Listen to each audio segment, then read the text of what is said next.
Now next is called the function and factor rule. Now you're going to see this a lot. In the known universe, there are only 4 math functions, add, subtract, multiply, and divide. That's it.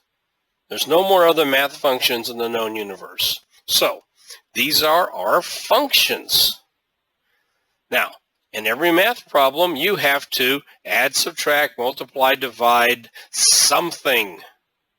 Whatever it is that you're going to add, subtract, multiply, and divide are going to be our factors. If you can identify the factors and you can identify the function, the question will point you to the correct answer.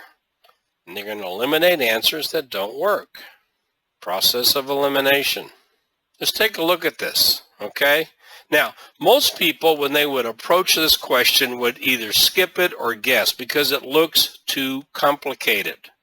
It's not complicated at all, particularly if you use the function and factor rule. So let's just look at this. The area of each circle is 4 pi. What is the total area of the shaded part? So you got 4 pi, 4 pi, 4 pi. Now we're going to have to do some really heavy-duty math. 4 pi, 4 pi, 4 pi equals 12 pi. Okay, you with me so far? 12 pi becomes our factors. It's 12 and pi. There's nothing in the problem that is going to separate 12 and pi. All right, now it's the area of the squares minus the area of the circles. So our function is subtraction. The answer must contain minus 12 pi. Eliminate all answers that do not contain minus 12 pi. Now we have to think inductively. Pi is 3.14.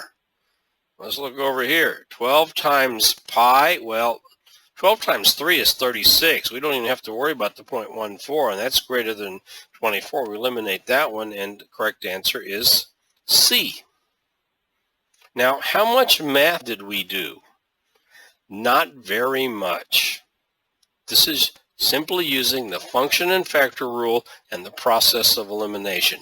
Use the technique. You're going to get better. It's going to be faster, and it's going to be easier.